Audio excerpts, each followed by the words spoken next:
The bridge of the UES Thunderstrike hummed with quiet activity as Captain Mira Hawkins reviewed the patrol reports. 3 weeks in the Outer Rim without any significant contact. The human fleet had been expanding steadily, exploring new systems, and making peaceful contact with various species.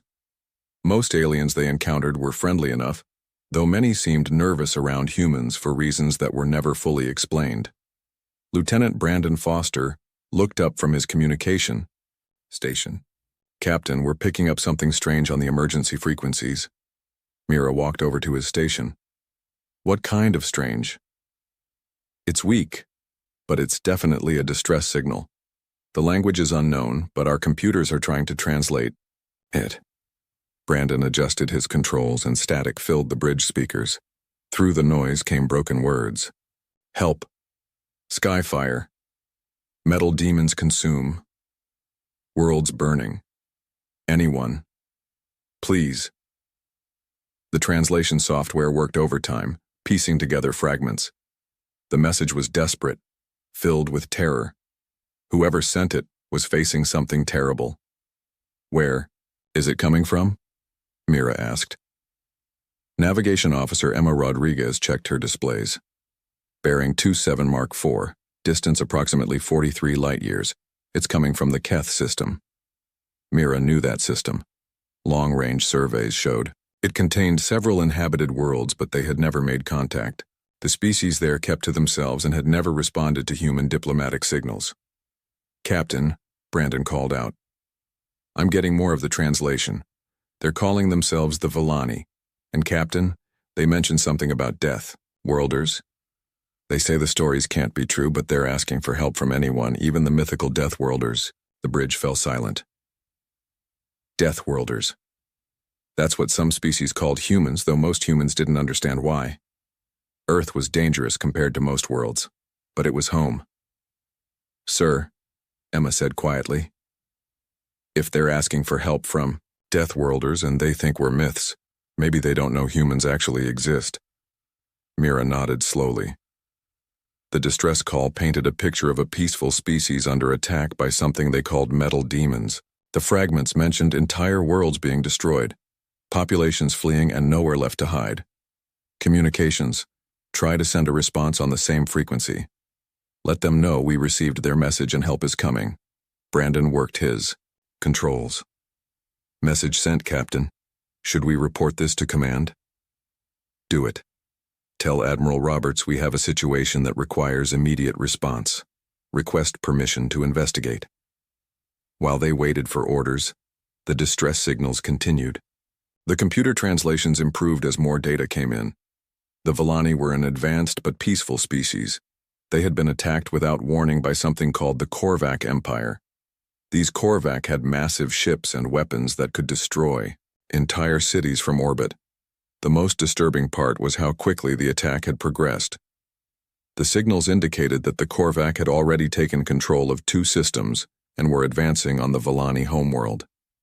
This wasn't a small raid. It was a full-scale invasion. 2 hours later, Admiral Kane Roberts' face appeared on the main screen. Behind him, Mira could see the busy command center of the fleet headquarters. "Captain Hawkins, I've reviewed your report. We're scrambling Task Force Vengeance immediately. You'll rendezvous with the main fleet at coordinates I'm transmitting now." "Understood, Admiral. What do we know about these Korvac?" "Nothing good. We've been getting reports from other systems about an expanding empire that conquers everything in its path. We thought they were still too far away to be our concern. Seems we were wrong." The Admiral's expression grew serious. "Captain, we may be walking into something bigger than a simple rescue mission. Long-range sensors are detecting massive ship movements in that direction. Whatever the Korvac are using to attack the Villani, it's not small. How long until the task force is ready?" 6 hours. We're pulling ships from 3 sectors. Every available vessel is being mobilized. If these Korvac think they can expand into our territory, they're about to learn otherwise." The transmission ended, and Mira turned to her crew. "You heard the Admiral. Set course for the rendezvous point. Maximum speed." As the Thunderstrike jumped to faster-than-light travel, the distress signals continued to pour in. The translations were getting clearer, and the picture they painted was grim. The Korvac Empire had been conquering worlds for centuries. They had massive ships, advanced weapons, and no mercy for those who opposed them. What worried Mira most was how easily they seemed to be winning. The Volani had been a spacefaring species for generations, but they were being crushed like insects. Their weapons barely scratched Korvac ships. Their defenses were being overwhelmed in hours rather than days. 6 hours later, the human task force assembled at the rendezvous point was impressive. 57 ships of various classes, from fast attack craft to heavy battleships. At the center was Admiral Roberts' flagship, the UES Retribution, a massive dreadnought that could take on entire fleets. But as they prepared to jump toward the Keth system, long-range sensors brought disturbing news. Scout ship Captain Lisa, Park transmitted from the edge of Korvac space.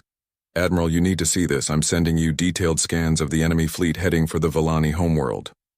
The data appeared on every ship's display. The Korvac fleet was enormous. At its center was a ship larger than anything the humans had ever built. The vessel was over 5 kilometers long, bristling with weapons.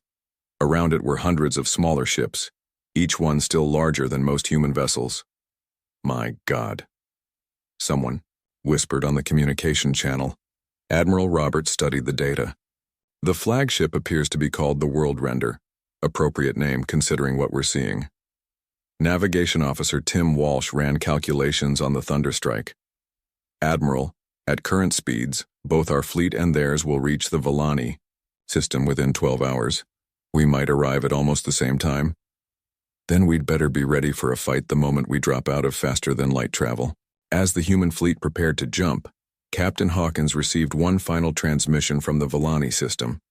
This one was different from the others, clearer, more focused. Unknown vessels approaching our system, we detect your energy signatures. Are you truly the Deathworlders from the ancient stories? If so, we beg you to help us. We have nowhere else to turn. Our children are dying. Our worlds are burning. Please, if you exist, if you're real, help us. Mira looked at her crew. Every face showed the same determination. They had signed up to protect humanity, but protection meant more than just defending Earth. It meant standing up for those who couldn't stand up for themselves. Admiral, we're ready to jump on your command. All ships, this is Admiral Roberts. We go in fast and hard. These Korvac may have conquered other species, but they've never faced humans. Let's show them what Deathworlders can really do. The task force jumped to faster than light speed, racing toward a battle that would determine the fate of an entire species. Behind them, Earth's automated defense systems activated for the first time in decades. If the human fleet failed, the war would come home. In the Keth system, the Volani waited in their underground bunkers, not knowing if their desperate message had been heard. Above them, Korvac ships filled the sky, preparing to end their civilization forever. The collision of two very different ways of war was only hours away. The human task force dropped out of faster-than-light travel at the edge of the Keth system. Immediately, every sensor on every ship began screaming warnings. The system was filled with debris from destroyed Volani ships and stations. In the distance, the massive Korvac fleet was visible, surrounding the Volani homeworld like a pack of metal predators. Admiral Roberts opened a channel to all ships. Deploy for combat formation. All fighter squadrons launch immediately. We need to know what we're dealing with. Commander Elena Vasquez prepared her diplomatic shuttle for what might be the strangest first contact mission in human history. Her job was to find the Volani leadership and establish communication while the fleet engaged the Korvac. Elena, be careful down there, Admiral Roberts told her privately. We don't know what condition the Volani are in or if they'll even trust us. Understood, Admiral. If they're anything like the distress messages indicated, they'll be desperate enough to accept help from anyone.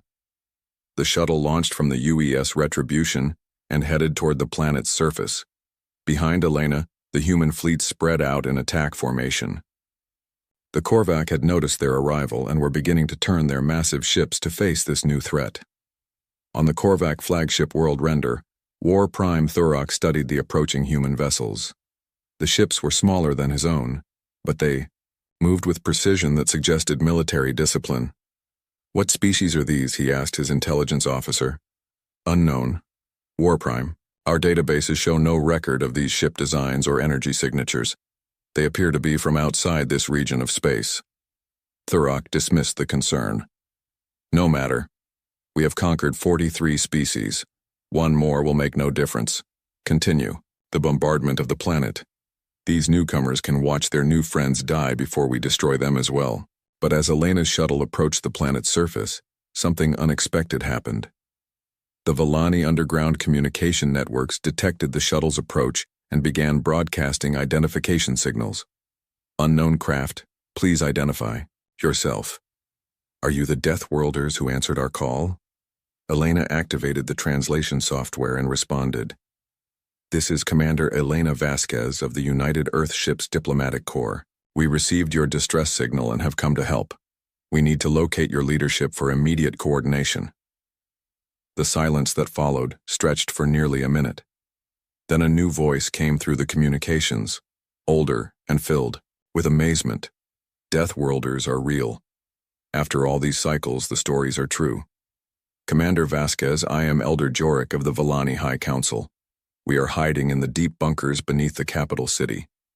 Can you truly help us against the metal demons? We have a full battle fleet engaging the Korvax ships now.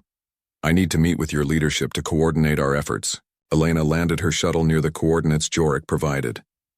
The area had been heavily bombed, but the Villani had built their shelters deep underground.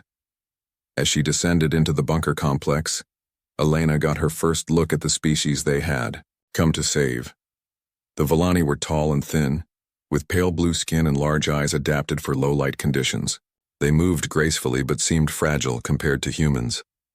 Many showed signs of stress and exhaustion from days of constant bombardment. Elder Jorik greeted her personally. His large eyes widened as he studied Elena's form and movement. Fascinating, he said softly. The stories describe Death Worlders as being built for survival, but to see it in person is remarkable. You move like a predator, even when walking peacefully. We're here to help, Elder Jorik, but I need to understand what we're facing. Tell me about the Korvac. Dr. Marcus Webb, the expedition's medical officer, ran discreet scans while Elena spoke with the Villani leadership. What he discovered was concerning. The Villani had evolved on a world with low gravity and few natural predators. Their bones were light, their reflexes slow by human standards, and their cardiovascular systems weak. Elena, he whispered through her private communication channel, these people are incredibly fragile. They're not built for the kind of stress that humans consider normal. No wonder the Korvac are overwhelming them so easily. Meanwhile, in space, the first contact between human and Korvac forces was about to begin. Captain Riley Stone led Eagle Squadron, 12 of the most advanced fighters in the human fleet. Their job was to probe the enemy defenses and report back on Korvac capabilities. Eagle leader to all Eagles, remember this is reconnaissance. We need information, not heroics. The human fighters approached the Korvac fleet at high speed. The enemy ships were massive, covered in armor and weapons that looked capable of destroying entire cities. But as the fighters got closer, something became apparent. Eagle leader, this is Eagle 4. The Korvac ships are turning to face us, but they're moving really slowly. Their reaction time seems delayed. Riley studied her tactical display. The Korvac ships were indeed responding to the fighter attack, but their movements were ponderous and predictable. They seemed built for overwhelming firepower rather than speed or maneuverability. All Eagles, execute attack pattern Delta. Let's see how they handle fast-moving targets. The human fighters dove toward the nearest Korvac cruiser, their weapons firing streams of plasma bolts. The enemy ship's point defense systems activated, but they couldn't track the fast-moving fighters effectively. Several hits struck the cruiser's armor, causing visible damage. Eagle leader to Admiral Roberts, the Korvac ships are tough but slow. They seem designed to fight opponents who match their fighting style. On the Korvac flagship, Warprime Thurok was receiving similar reports from his own commanders. Warprime, the unknown vessels are much faster than anything we've encountered. Their fighter craft move in patterns that our targeting systems cannot predict. Then destroy them with area weapons. Use the disruption cannons. The Korvac opened. Fire with massive energy weapons that could vaporize large areas of space. But the human fighters were already gone, having completed their reconnaissance and returned to their carriers. Back on the planet's surface, Elena was learning disturbing information about the Korvac Empire. They have been expanding for over 200 cycles, Elder Jorek explained. Every species they encounter is given the same choice: submit completely or be destroyed. They take no prisoners, make no exceptions. Their ships are designed to break the will of entire civilizations through sheer overwhelming force. How many species have they conquered? Dozens, maybe more. Each conquest makes them stronger. They take the best technology from each species they defeat and add it to their own. The fleet attacking us contains weapons from at least 15 different worlds. Elena processed this information. Elder, we need you to share everything you know about Korvac tactics and technology. Our fleet needs this information to fight effectively. As she spoke, explosions shook the bunker. The Korvac bombardment of the planet had resumed, and it was getting heavier. Commander, Dr. Webb reported, I'm reading massive energy discharges from orbit. The Korvac fleet is concentrating fire on the planet's major population centers. Elena activated her communication link to the fleet. Admiral Roberts, the Korvac are bombarding civilian targets. They're trying to break Villani resistance through terror.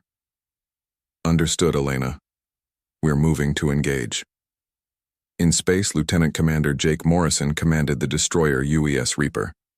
His ship was fast and heavily armed, designed for hit-and-run attacks against larger vessels.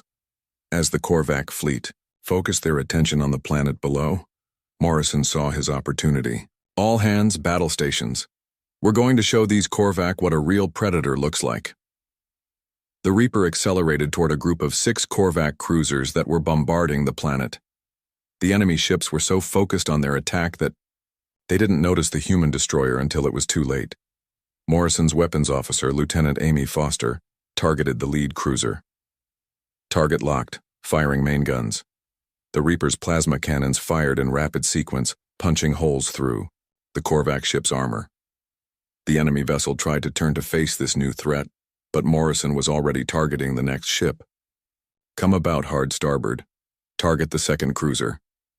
In minutes, the Reaper had destroyed 4 Korvac ships and severely damaged the other 2.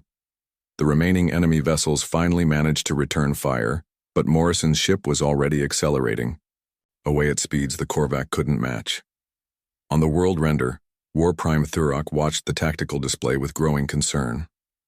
A single small ship had just destroyed 4 of his cruisers and escaped without significant damage.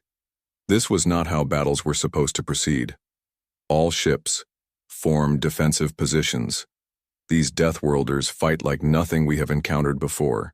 But as he gave the order, his sensors detected something that made his blood freeze. The human task force was deploying a new weapon.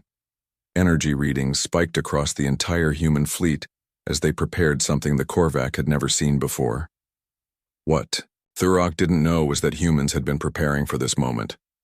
The weapon systems activating across the human fleet were specifically designed to counter the Korvac's greatest advantage. In moments, the entire nature of the battle was about to change.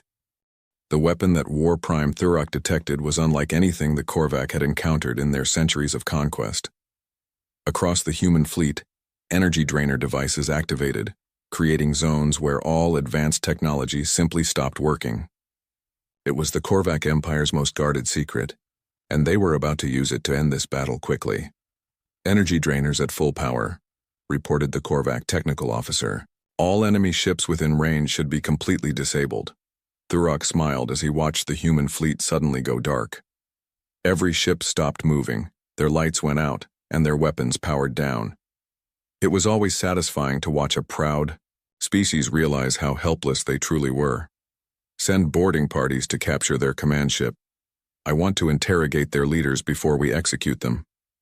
But aboard the human ships, something different was happening. Chief Engineer Sofia Martinez was crawling through maintenance tunnels in the UES Thunderstrike, her emergency lights cutting through the darkness.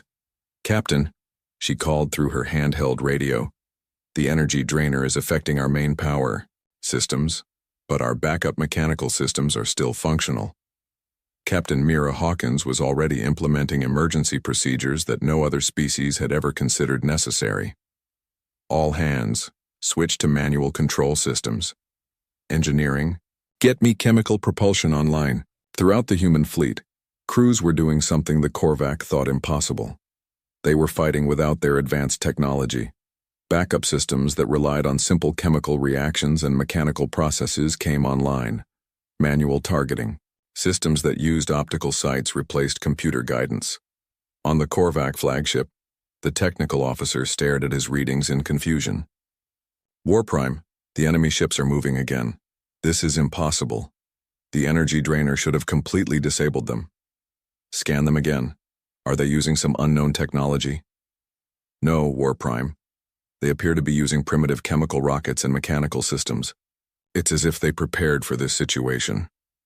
Thurok's confidence began to waver.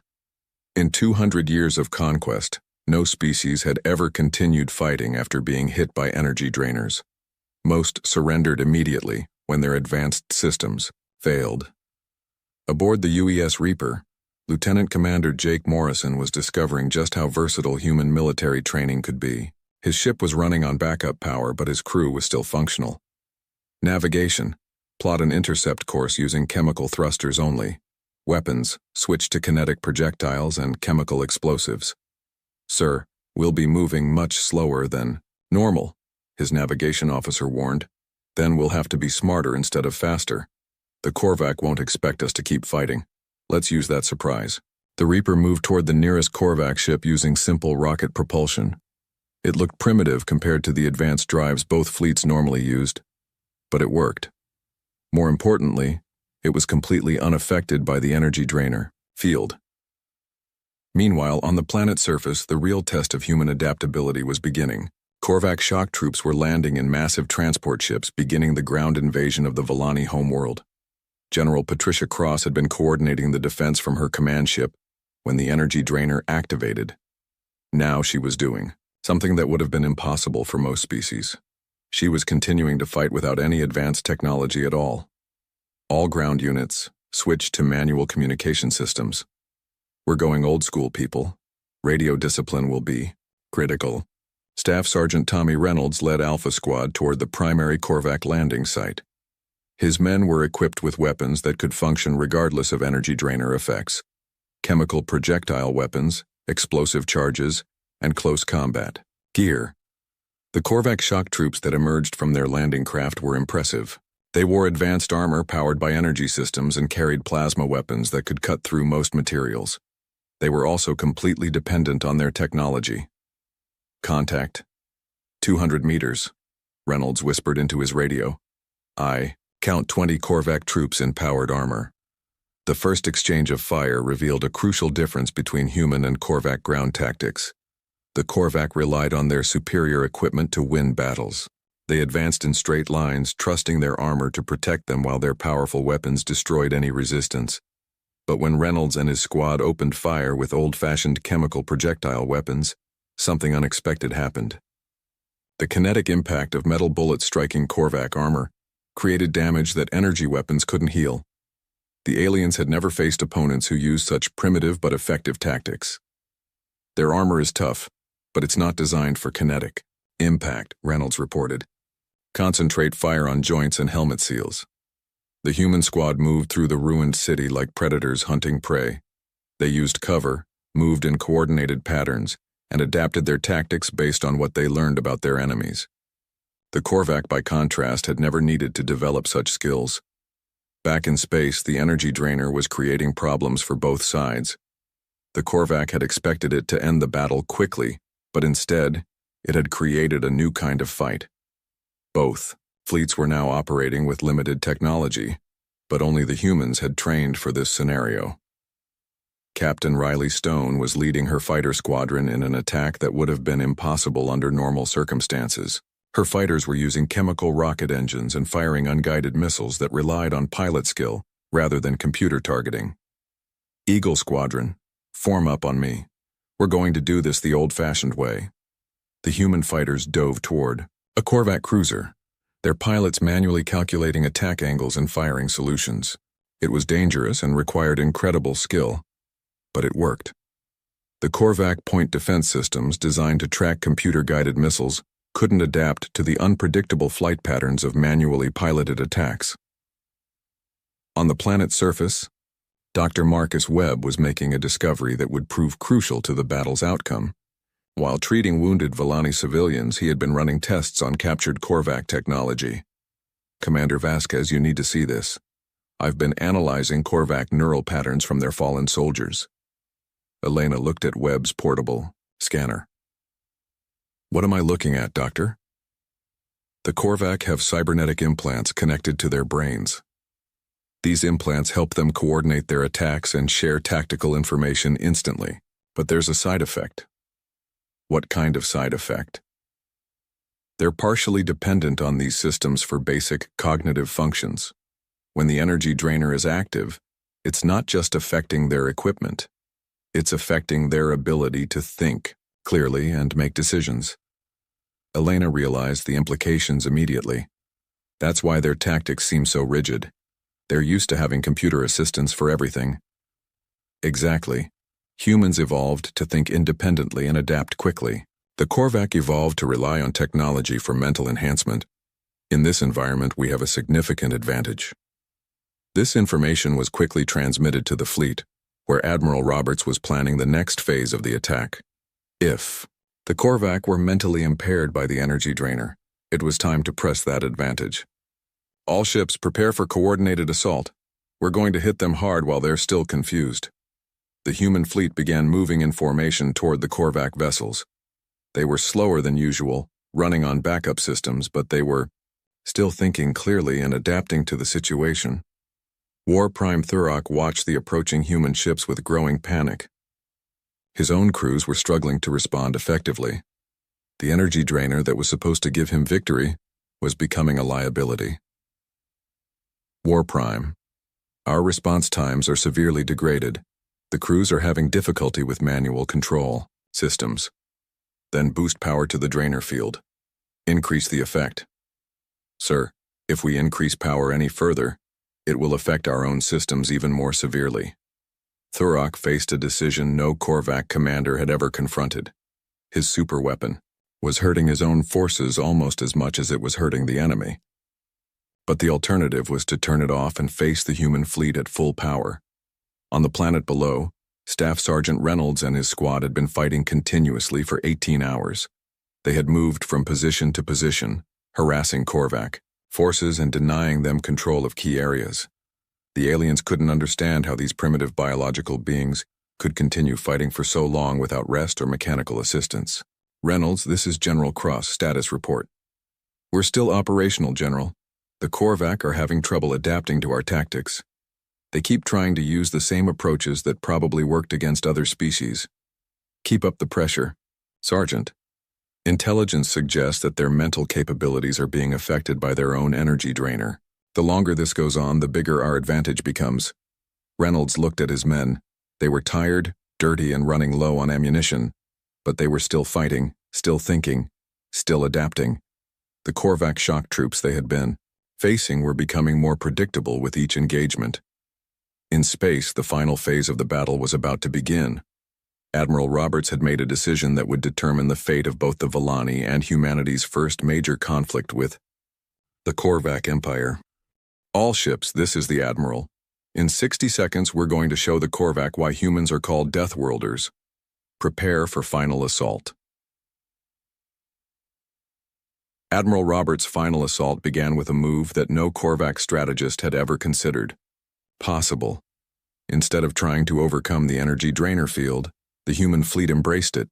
Every ship activated their most primitive backup systems and charged directly at the enemy fleet. The sight was terrifying to behold.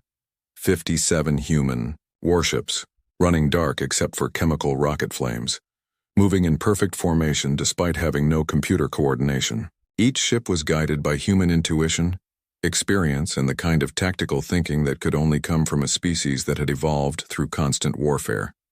Captain Nina Foster, intelligence officer aboard the UES Retribution, had been monitoring Korvac communications during the battle. What she was hearing confirmed their worst fears and their greatest opportunity. "Admiral, I'm intercepting Korvac command transmissions. They're not just confused by our tactics, they're panicking. Their entire command structure was built around instant communication and computer-assisted decision-making." "How bad is their situation?"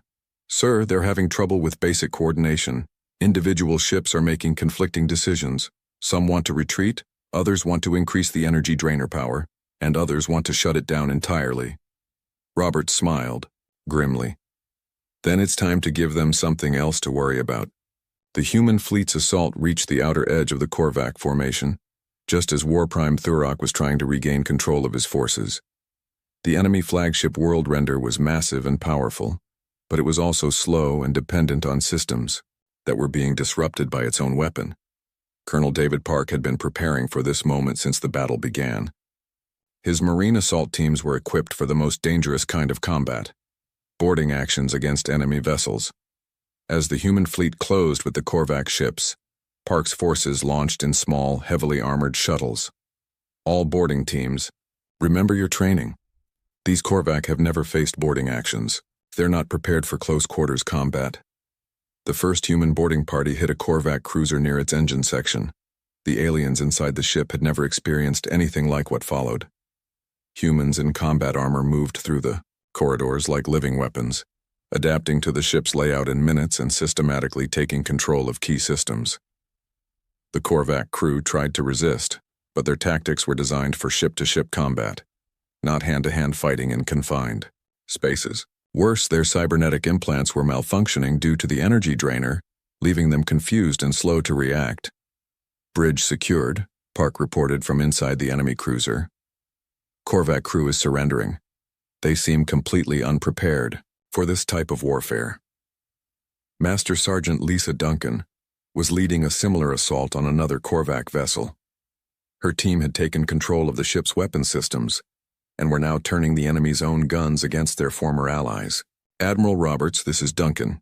We have control of the cruiser Deathbringer, requesting permission to use this ship's weapons against remaining Korvac forces." "Permission granted, Sergeant. Welcome to the fleet." On the planet's surface, the ground war was reaching its climax. Staff Sergeant Tommy Reynolds and his squad had been joined by Volani resistance fighters who were learning human guerrilla tactics with remarkable speed.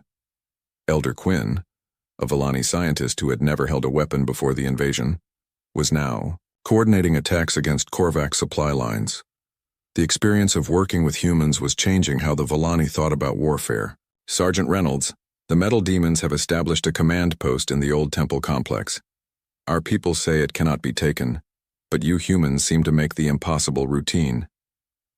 Reynolds studied the fortified position through his optical scope. The Korvac had chosen well.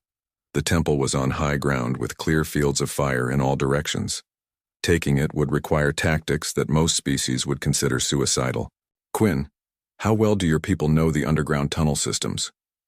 "Very well. We built them for shelter during natural disasters. They connect most of the major buildings in the city. Then we're going to try something that the Korvac won't expect. We're going to attack them from below." The assault on the temple complex began at dawn. While Reynolds led a frontal attack that drew Korvac attention, Elder Quinn guided a second human squad through the tunnel system. The Volani had never seen humans fight in confined spaces, and the experience was both inspiring and frightening.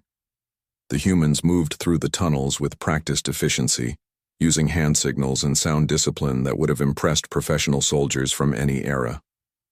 When they emerged inside the temple complex, the Korvac garrison was completely surprised. The battle for the temple lasted only 20 minutes. The Korvac, already struggling with impaired cognitive function from the energy drainer, couldn't adapt quickly enough to a two-front attack in an environment they didn't understand. In space, the tide of battle was turning decisively. War Prime Thurok watched his fleet crumbling around him as human ships and captured Korvac vessels worked in coordination to destroy his remaining forces. "War Prime, we must shut down the energy drainer. It's hurting us more than it's hurting them. If we shut it down, they'll regain full power. Their ships will be faster and more maneuverable than ours."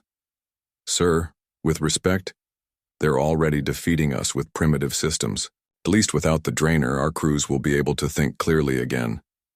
Thurok made the hardest decision of his military career. Shut down the energy drainer.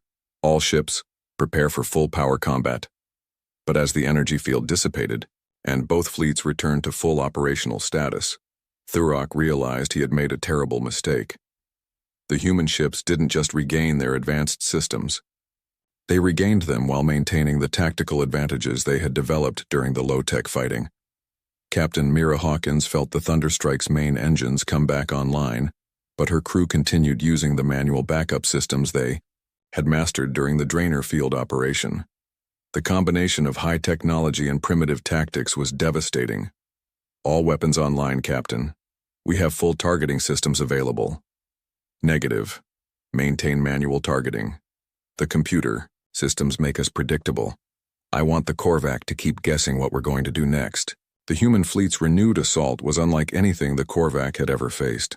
Ships that could outmaneuver them at full power combined with tactical unpredictability that their command systems couldn't counter. Every engagement became a defeat for the Empire. Intelligence Officer Nina Foster was monitoring long-range communications when she detected something that made her blood run cold. Admiral, I'm picking up a priority transmission from the Korvac homeworld. They're not just sending reinforcements. They're mobilizing their entire reserve fleet. How many ships? Sir, initial reports suggest over 10,000 vessels, and, Admiral, they're not just coming to rescue this fleet. They're planning a counterattack on human space. Roberts felt the weight of command settle on his shoulders. The battle for the Villani homeworld was almost won, but victory might have cost them everything. By engaging the Korvac Empire, humanity had revealed its location to the most powerful military force in the galaxy. Nina, how long before that fleet reaches human space? Based on their fastest ships, approximately 6 weeks, Admiral. Then, we need to end this battle quickly and get back to Earth. The real war is just beginning. War Prime Thurok's flagship was surrounded by human vessels, his fleet destroyed or captured. But as he faced certain defeat, he activated one final system that would ensure the Empire's victory. Quantum tracers deployed, his technical officer reported. The enemy ships will carry the tracking signal back to their homeworld without knowing it. Good. Even if we fall here, the Empire will find their home and burn it to ash. Admiral Roberts received the surrender of the Korvac forces 30 minutes later. The Villani homeworld was free, but the intelligence gathered during the battle painted a terrifying picture of what was coming. The Korvac Empire controlled hundreds of worlds and had been expanding for centuries. Their industrial capacity was enormous. Their fleet numbered in the tens of thousands, and they had never suffered a major defeat until today. Admiral, Captain Hawkins called from the Thunderstrike.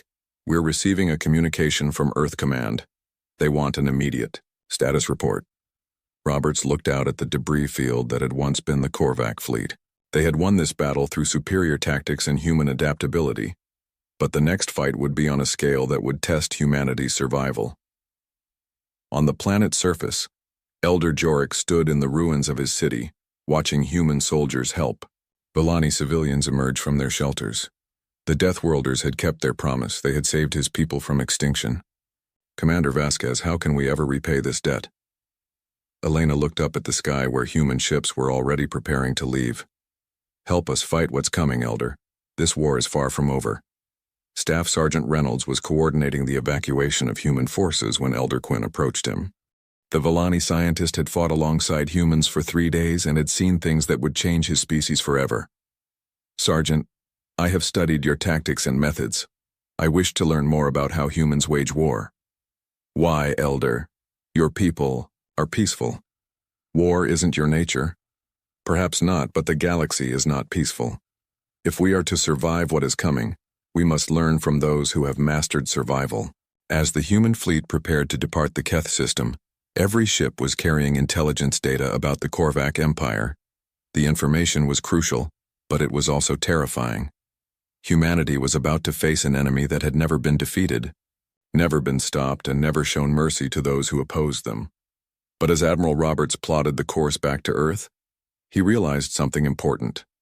The Korvac had made a critical error. They had assumed that conquering the Volani would be like all their previous victories. They had not prepared for an enemy that refused to follow the established rules of galactic warfare. Nina, compile everything. We learned about Korvac tactics and send it to Earth Command immediately. Include detailed analysis of their weaknesses and our successful counter-strategies. Already done, Admiral. But sir, even with everything we've learned, the numbers are overwhelming. 10,000 ships against our entire fleet. Roberts nodded grimly. The coming battle would be the greatest test humanity had ever faced. But they had advantages the Korvac didn't understand. They came from a world that had forged them in constant conflict. They were used to being outnumbered, outgunned, and counted out. Most importantly, they had just proven that the supposedly invincible Korvac Empire could be beaten.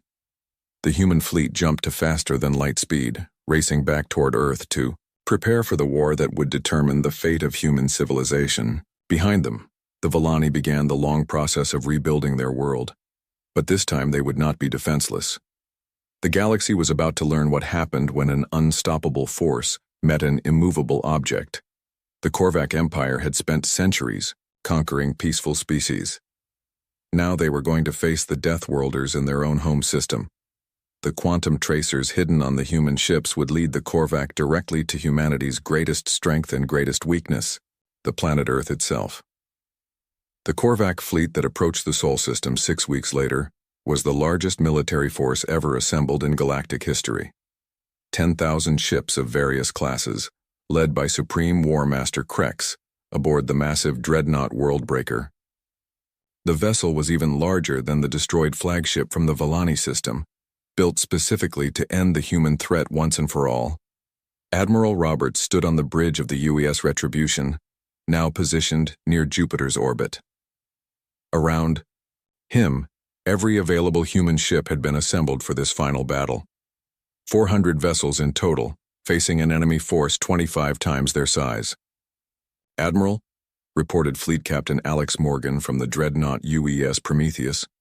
Long-range sensors confirm the Korvac fleet composition. They've brought everything they have. Good. That means when we win this battle, we won't have to hunt down stragglers. The confidence in Roberts's voice was not just bravado.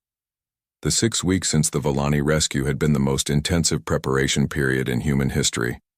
Every lesson learned from the first battle had been analyzed, improved, and implemented across the entire fleet.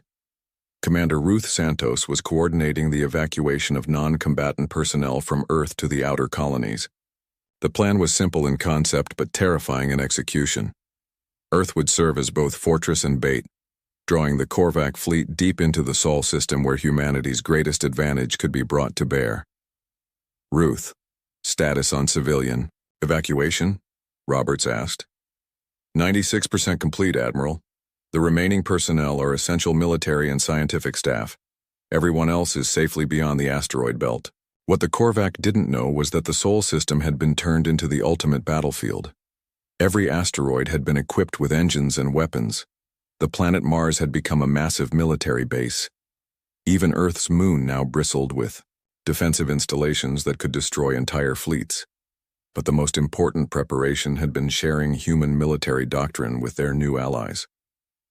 The Volani had provided 3 ships and crews who had trained intensively with human tactics. Elder Jorik himself was aboard the flagship, serving as an advisor and witness to what he called the Death World's final lesson. Supreme War Master. Krex studied the tactical displays as his fleet entered the outer edges of the Sol system. The human defensive positions were exactly what he had expected, conventional formations around their major planets and installations. War Master, our scouts report that the human fleet is concentrated near the 4th planet. They appear to be making their final stand there. Predictable. They're protecting their colonies and industrial bases. Begin the assault on their outer defenses. We'll crush them systematically, then burn their homeworld. The first phase of the battle began near Mars, where a human defensive line of 80 ships faced the advancing Korvac vanguard. Fleet Captain Morgan commanded this force, and his orders were specific: make the enemy think they were winning while drawing them deeper into the system. All ships engage the enemy but maintain controlled withdrawal pattern. Make them work for every kilometer, but don't get trapped. The Mars Defense Force fought exactly as planned, inflicting heavy casualties on the Korvac advance units while slowly falling back toward Earth. To the enemy, it looked like desperate resistance from an outmatched fleet. In reality, it was the most carefully orchestrated retreat in military history. As the Korvac fleet advanced through the asteroid belt, they encountered the first surprise. Captain Lisa Park, now commanding a squadron of specially modified asteroid miners, activated her ship's concealment systems. Ghost Squadron, weapons-free, target their heavy cruisers. The asteroids themselves opened fire, revealing weapon systems hidden within their rocky exteriors. Suddenly, the space around the Korvac fleet was filled with threats they couldn't distinguish from natural debris. War Master, we're taking fire from the asteroid field itself. The humans have weaponized the entire belt. Krex studied the tactical display with growing concern. This was not how space battles were supposed to proceed. The enemy was using their own star system as a weapon, turning natural features into tactical advantages. Deploy the energy drainers. These tricks won't work when their technology fails. But when the Korvac activated their most powerful weapon, something unexpected happened. The human fleet didn't shut down. Instead, every ship immediately switched to the hybrid manual automatic systems they had perfected since the Villani battle. Admiral Roberts had been waiting for this moment. All ships, the enemy just handed us our biggest advantage. Engage pattern victory. What followed was a demonstration of everything humanity had learned about fighting the Korvac Empire. Ships that could outmaneuver the enemy at full power but remained unpredictable due to manual control elements. Tactics that combined high technology with primitive cunning. And most importantly, a willingness to take risks that no other species would consider. The battle raged through the inner system as the Korvac fleet advanced toward Earth.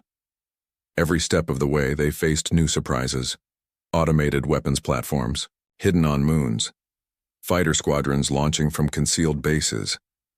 Even the planet Venus had been equipped with orbital defense systems. Staff Sergeant Tommy Reynolds, now promoted to lieutenant, was commanding ground-based defense installations on Earth itself.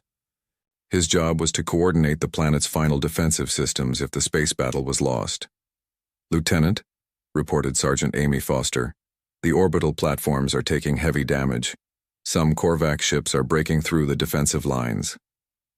Then, it's time for the final surprise.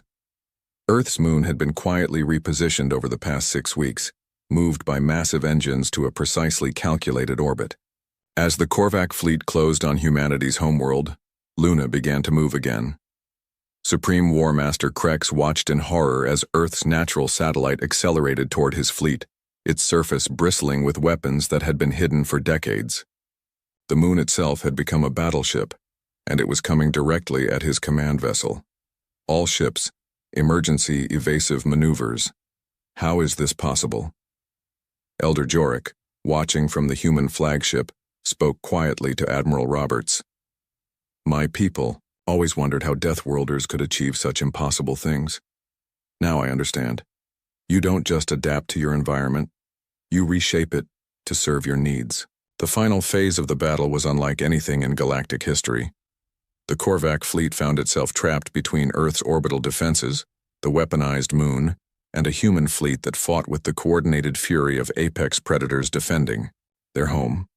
One by one, Korvac ships were destroyed or forced to surrender.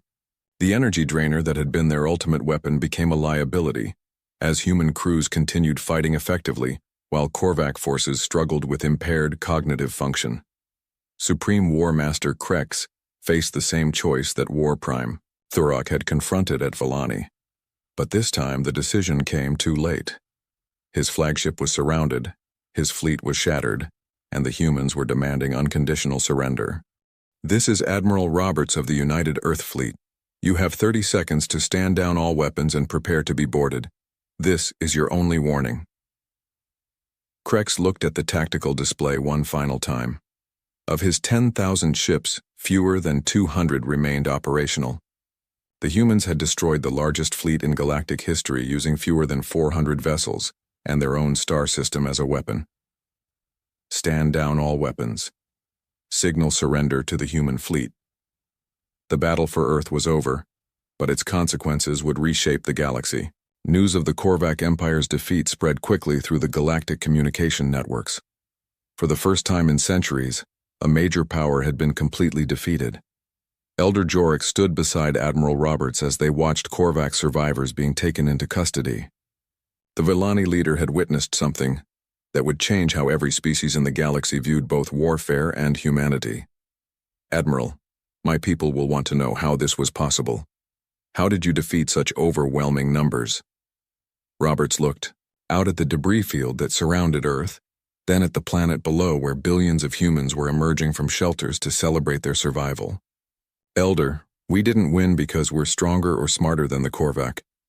We won because we come from a world that never allowed us to give up. Every day on Earth is a fight for survival against natural disasters, dangerous weather, gravity that would crush most species, and 1,000 other threats. So you were prepared for war? No, Elder. We were prepared for anything. War just happened to be what we needed to be ready for. In the weeks that followed, the human fleet began receiving new distress signals from across the galaxy. Species that had been conquered by the Korvac were rising in rebellion. Others were requesting protection from different threats. The galaxy had learned that when peaceful civilizations sent out calls for help, the Deathworlders would answer. Admiral Roberts established the Galactic Protection Alliance with Earth as its headquarters. The Villani became the first member species, followed quickly by dozens of others. The humans who had once been considered mythical Deathworlders were now the galaxy's primary peacekeeping force. But Roberts knew this was just the beginning. The universe was vast, and there would always be new threats emerging from unknown regions of space. Fortunately, humanity had proven something important during the Korvac War. When the innocent called for help, when civilizations faced extinction, when the impossible needed to be achieved, there was one species that would always answer the call. The Deathworlders of Earth had found their purpose among the stars, not as conquerors but as protectors, and the galaxy would never be the same. The morning sun cast long shadows across the crystal towers of Thesara Prime. Ambassador Lyrian stood on her balcony, watching the peaceful city below. Her translucent blue skin caught the light as she sipped her morning tea. The Villani had lived in peace for over 3,000 years. Their advanced technology and diplomatic skills had kept war far from their beautiful world. Lyrian's communication device buzzed softly. She touched the glowing panel, expecting another routine trade negotiation. Instead, her assistant's panicked voice filled the air. Ambassador, you need to see this immediately. Our outer sensors have detected something terrible. Lyrian rushed to the command center. The massive viewing screen showed space around their solar system. Hundreds of dark shapes moved toward them like a swarm of deadly insects. The ships were unlike anything in their databases. They looked alive, with surfaces that pulsed and writhed like living tissue. Who are they? Lyrian asked. Her military advisor, General Kess, studied the readings with growing fear. We believe they are the Krogar Empire.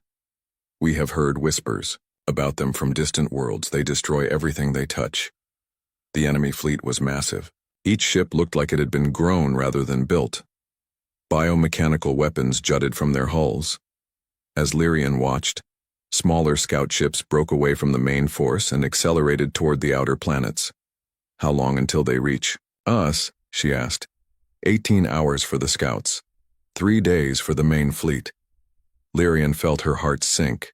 The Villani had powerful shields and energy weapons, but they were not warriors. They had spent centuries perfecting art, science, and diplomacy. Their military was small and designed only for defense against pirates and asteroids. The first attacks came sooner than expected. Krogar fighters swept through the outer system like a plague. They tore apart the mining stations and destroyed the early warning satellites. The Villani defense ships moved to intercept them, but the enemy was too strong. On the main screen, Lyrian watched in horror as a Villani cruiser fired its most powerful weapons at a Krogar fighter. The energy beams struck the bioship directly, burning through its hull. But instead of exploding, the ship's wounds began to heal. The living metal flowed like water, sealing the damage in seconds. Their ships can repair themselves, General Kess whispered. How do we fight something that cannot be killed? The battle grew worse by the hour. More Krogar ships arrived, each one stranger and more deadly than the last. Some were as large as cities covered in weapons that fired streams of acid or bolts of pure energy. Others were small and fast, darting between the Villani defenders like angry wasps. By the end of the first day, half the Villani fleet was destroyed. The surviving ships retreated to the inner system, forming a desperate line around their home world. But everyone knew it would not be enough. Lyrian stood in the emergency council chamber surrounded by the greatest minds of her people. Scientists, generals, and diplomats all spoke at once, offering plans that sounded more like prayers than strategies. We could surrender, suggested one counselor. Offer them our technology in exchange for our lives. General Kess shook his head. The Krogar do not take prisoners. Our intelligence reports say they consume entire civilizations. They do not conquer worlds. They devour them. As if to prove his point, the main screen showed images from the outer planets. The Krogar had not simply destroyed the mining stations. They had somehow absorbed them, turning the metal and technology into part of their own ships. Even worse, they had taken the workers who could not escape.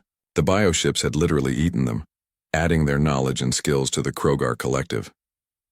There must be something we can do, Lyrian said. Our ancestors survived the plague wars and the great storm of 2847. We cannot be the generation that lets our people die. An old scientist named Dr. Vex spoke up from the back of the room. There is one possibility. We could send a distress signal across all known frequencies. Ask for help from any civilization that might hear us. Many of the counselors laughed bitterly. Who would risk their lives for strangers? One asked. Every species knows the Krogar cannot be defeated. We would only be asking others to share our fate. But Lyrian felt a spark of hope. What if we offered them something valuable in return? Our quantum communication technology, our medical knowledge, our star charts. Everything we have learned in 3 millennia of peace. The debate continued through the night as the Krogar fleet drew closer. By morning, the enemy had reached the 4th planet. The Villani watched helplessly as the beautiful ocean world of Seren was surrounded by bioships. Within hours, the planet's blue surface began to turn gray as the Krogar drained its life force. They are not just taking our worlds, General Kess reported. They are eating them, converting all the organic matter into fuel for their fleet. The main Krogar force finally arrived on the 3rd day. Their flagship was a monster beyond imagination. It looked like a giant jellyfish made of metal and flesh with tentacles that stretched for miles. Smaller ships swarmed around it like parasites. The final battle for Thesara Prime began at dawn. The Villani threw everything they had at the invaders. Their energy shields held for almost an hour before the first Krogar ships broke through. The bioships landed in the major cities like living meteors, immediately beginning to consume buildings and people. Lyrian watched from the command bunker as her beautiful world died around her. The crystal towers that had stood for thousands of years melted under Krogar acid weapons. The parks and gardens that had been the pride of her people were stripped bare by harvester machines. We have perhaps 6 hours before they reach this bunker, General Kess reported. The civilian shelters might last a day longer, but no more. Lyrian made her decision. Prepare the emergency broadcast array. Send the distress signal on all frequencies, in every language we know. Dr. Vex looked up from his equipment. Ambassador, the power required will drain our remaining shields. The bunker will be defenseless. Then we die trying to save our people rather than hiding like frightened children. The massive communication array rose from the bunker, broadcasting into the void of space. Lyrian spoke into the transmitter, her voice carrying across the galaxy. This is Ambassador Lyrian of the Villani Republic. Our world is dying. The Krogar Empire has come to our system and we cannot stop them. We are a peaceful people who have never harmed anyone. Our children hide in shelters while our cities burn above them. We offer everything we have to anyone who can help us. Our technology, our knowledge, our friendship. Please, if anyone can hear this message, we do not have long. The signal raced through space at impossible speeds, carried by quantum transmitters that could reach across the galaxy in minutes. It passed dead worlds and empty space, star systems and nebulae, until finally it reached a small blue planet on the edge of civilized space. Dr. Elena Vasquez was finishing her night shift at Earth's Deep Space Monitoring Station.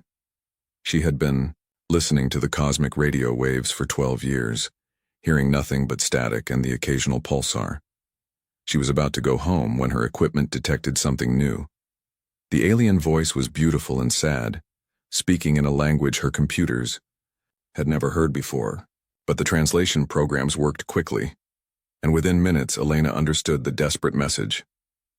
Her hands shook as she realized what she was hearing. This was not just any distress call. This was a dying civilization offering their most precious secrets to anyone who could save them. Elena stared at the alert button that would notify Terra Command. She knew that pressing it would change human history forever. Earth had never made contact with friendly aliens before. They had always wondered if they were alone in the universe. Now she knew they were not alone, and someone out there needed their help. Elena pressed the button. The alarm bells echoed through Terra Command headquarters in Geneva. President Julia Morrison rushed from her bed to the emergency briefing room, still in her sleeping clothes. Around the massive table sat Earth's most important military leaders and scientists. Admiral Marcus Webb stood at the front of the room, his weathered face grave. Behind him, a large screen showed star charts and alien text. Madam President, 47 minutes ago we received a distress signal from outside our solar system. It appears to be from an alien civilization under attack. President Morrison sat down heavily. In all her years in politics, she had never imagined this moment would come. Are we certain it's real? Dr. Elena Vasquez stepped forward. Her eyes were red from lack of sleep, but her voice was steady. I've been analyzing the signal for the past hour. The mathematics are too complex to fake. The language patterns are completely unlike anything human. This is genuine. On the screen, the alien message played again. Even through the translation, Ambassador Lyrian's desperation was clear. President Morrison listened to the entire plea, her heart growing heavy with each word. How far away are they? She asked. Admiral Webb consulted his notes. 47 light years, Madam President, in the Vega sector. Our fastest ships would take 8 months to reach them. 8 months? President Morrison stood up quickly. They said they only have hours, maybe days at most. That's assuming we use our current technology, Admiral Webb replied. But we do have other options. The room fell silent. Everyone knew what he meant, but nobody wanted to say it out loud. Earth's secret weapons projects had been classified above even presidential level until now. General Patricia Hayes spoke up from across the table. Operation Deep Strike. The experimental ships we've been building in the Jupiter system. They could make the journey in 3 weeks. President Morrison felt a chill. She had been briefed about Deep Strike when she took office, but hoped she would never need to use it. Those ships are untested. We don't even know if they work. They work, Admiral Webb said quietly. We've been running secret tests for 5 years. The quantum displacement drives can fold space-time itself. But there are risks. What kind of risks? Dr. Michael Torres, the lead scientist for Deep Strike, cleared his throat. The drives could tear apart the ship's hull if not properly calibrated. The crew could be lost in a dimensional fold, or we could accidentally create a black hole. President Morrison rubbed her temples. And you want to send these experimental ships to fight aliens we know nothing about? Admiral Webb activated another display. Madam President, we've been monitoring radio signals from that sector for the past hour. The enemy these Villani are fighting. They're not just attacking one world. We're detecting signs of destruction across 17 different star systems. The room went quiet again. Everyone stared at the screen showing dead or dying worlds scattered across space. They're coming this way, Admiral Webb continued. The attack pattern suggests they're moving through space systematically, destroying everything in their path. At their current speed, they'll reach human space in approximately 50 years. President Morrison felt the weight of the decision, settling on her shoulders. So we can either fight them there or wait for them to come here. That's correct, Madam President, but not everyone agreed with military action. Secretary of Defense Robert Kim stood up. With respect, Admiral, we don't know that these attackers even know we exist. Why should we risk human lives for aliens we've never met? Because it's the right thing to do, Dr. Vasquez said firmly. Everyone turned to look at her. She had been quiet until now, but her voice carried conviction. I've been listening to space for 12 years. I've heard nothing but emptiness and silence. Today I heard someone crying for help. We cannot ignore that. Secretary Kim shook his head. Dr. Vasquez, your emotions are understandable, but we must think about Earth's safety first. Sending our most advanced ships to fight unknown aliens could expose our technology. What if they capture our vessels and learn about our location? Admiral Webb pulled up another screen. Sir, I believe they already know about us. Look at this. The display showed intercepted alien communications. The translation was rough, but the meaning was clear. The Krogar Empire had detected the Volani distress signal. They knew someone had responded. They were already sending scout ships to investigate. These Krogar are not just conquerors, Admiral Webb explained. According to the intelligence we've gathered from the Volani broadcasts, they consume other civilizations. They add each species' knowledge and technology to their own collective. If they learn about Earth, they will come for us eventually. The debate continued for hours. Some council members wanted to send only a small reconnaissance force. Others suggested trying to negotiate with the Krogar. A few even proposed abandoning Earth and fleeing to distant colonies. Captain Jake Rodriguez had been silent throughout the meeting. He was young for a fleet commander, only 35, but he had proven himself in the recent Mars conflicts. Finally, he spoke up. Madam President, I volunteer to lead the mission. Everyone looked at him. Admiral Webb frowned. Captain, you don't understand the risks involved. I understand perfectly, sir. We have aliens asking for help. We have experimental ships that might save them. And we have an enemy that will eventually come for us anyway. The choice is simple. President Morrison studied the young captain's face. It's not simple, Captain Rodriguez. If we send the fleet and fail, Earth loses its best ships and crews. If we send them and succeed but reveal our capabilities, we might make ourselves a target. If we do nothing, innocent people die, and we learn nothing about our future enemies. Dr. Torres spoke up again. Madam President, there is one more factor to consider. The Volani have offered to share their technology with whoever helps them. Their quantum communication systems alone could advance human science by centuries. Secretary Kim laughed bitterly. If there are any Volani left to share anything, and if our ships can even reach them in time. Admiral Webb stepped forward. Madam President, I recommend we authorize Operation Savior, a full battle fleet using the deep strike ships. 200 vessels, 50,000 personnel. We go in force or not at all. 200 ships? Secretary Kim stood up angrily. That's half our deep space fleet. If something goes wrong, Earth will be defenseless. Earth will be defenseless anyway if we let these Krogar grow stronger, Admiral Webb replied. Every world they consume makes them more powerful. Better to fight them now while we still have a chance. President Morrison walked to the window overlooking Lake Geneva. The sun was rising, painting the sky in shades of gold and pink. Somewhere out there, across impossible distances, aliens were dying while their children hid in shelters. She thought about her own daughter, safe in her bed in the presidential residence. What kind of world would she inherit? One where humanity hid in fear, or one where they stood up for what was right? The vote will be by secret ballot, she announced. All in favor of Operation Savior, mark yes. All opposed, mark no. The council members wrote their votes and handed them to Dr. Vasquez. She counted them twice, then looked up with surprise. The vote is unanimous, Madam President. Operation Savior is approved. Admiral Webb nodded grimly. I'll begin mobilizing the fleet immediately. We can launch within 72 hours. But as the meeting broke up, Alarms began sounding throughout the building. An aide rushed in with a message for Admiral Webb. His face went pale as he read it. "What is it?" President Morrison asked. "Long-range sensors have detected incoming ships, Madam President. Small craft moving at high speed toward our solar system.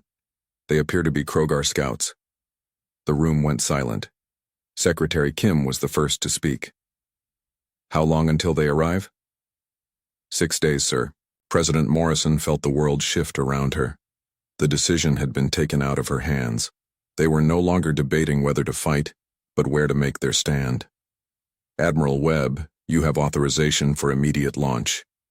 "Whatever. Ships are ready, send them now. The rest will follow as soon as possible." Admiral Webb saluted. "Yes, Madam President. Operation Savior is now active." As he left the room to coordinate the massive deployment, President Morrison remained at the window. The peaceful morning suddenly felt like the last moment of innocence Earth would ever know. Captain Rodriguez paused at the door. "Madam President, what should I tell the crews about our mission?" She turned to face him, her voice steady despite her fear. "Tell them the truth, Captain. Tell them that someone asked for help and humanity answered." The Jupiter shipyards had never seen activity like this. Massive vessels that had been hidden in asteroid fields and behind gas giant moons suddenly came to life. Ships that officially did not exist began moving toward the assembly point near. Europa Station at Admiral Webb stood on the bridge of the flagship Retribution, watching the fleet gather through the viewports. Each ship was a marvel of human engineering and desperation. The hulls gleamed with exotic metals found only in the deep asteroid fields. Strange energy patterns danced across their surfaces as the quantum displacement drives powered up. Captain Lisa Park approached him with a data pad. Her ship, the Prometheus, was the most experimental vessel in the fleet. "Admiral, my engineering teams are reporting some concerns about the quantum field generators. We've never run them at combat levels for extended periods." Admiral Webb studied the technical readouts. The science was beyond his understanding, but the implications were clear. "How long can they operate safely?" "Unknown, sir. The longest test we've done was 6 hours. This mission could take weeks." Through the communication system, other ship captains reported similar concerns.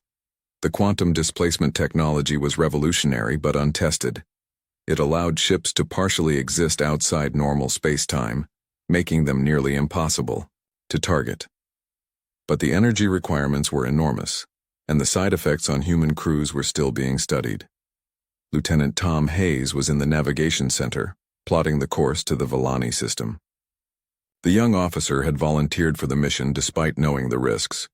His calculations showed they could reach Thesara Prime in 18 days if everything went perfectly. "The quantum fold will take us through 7 different dimensional layers," he explained to Admiral Webb. "Each transition puts stress on the ship's hull and the crew's nervous systems. Some people might experience hallucinations or memory loss." "What's the alternative?" Admiral Webb asked. 8 months using conventional drives, sir. By then, there won't be anyone left to save."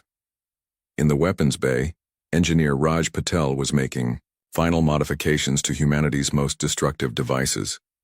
The ships carried nuclear warheads, particle beam cannons, and experimental plasma weapons. But looking at the intelligence reports about Krogar bioships, he wondered if any of it would be enough. "Their hulls can regenerate damage," he muttered to his assistant. "How do you kill something that heals itself faster than you can hurt it?" His assistant, a young woman named Amy Chen, looked up from her work. "Maybe we don't try to kill them. Slowly. Maybe we hit them so hard they can't recover." Raj nodded thoughtfully. "Overwhelming force. Concentrate all firepower on single targets until they're completely destroyed." Across the fleet, 50,000 men and women prepared for humanity's first interstellar war. They came from every nation on Earth, united by a single purpose. In the mess halls, soldiers shared pictures of their families. In the engineering sections, technicians ran final diagnostics on systems that had never been tested in combat. Dr. Elena Vasquez had been assigned to the flagship as alien contact specialist. She spent her time analyzing every piece of information about the Villani and their attackers. The more she learned about the Krogar Empire, the more frightened she became. They don't just conquer civilizations, she reported to Admiral Webb. They absorb them. Every species they encounter becomes part of their collective knowledge. They've been doing this for thousands of years. How many species have they destroyed? Admiral Webb asked. According to the Volani records, at least 400, maybe more. The number was staggering. 400 entire civilizations wiped out, their knowledge and technology added to the Krogar war machine.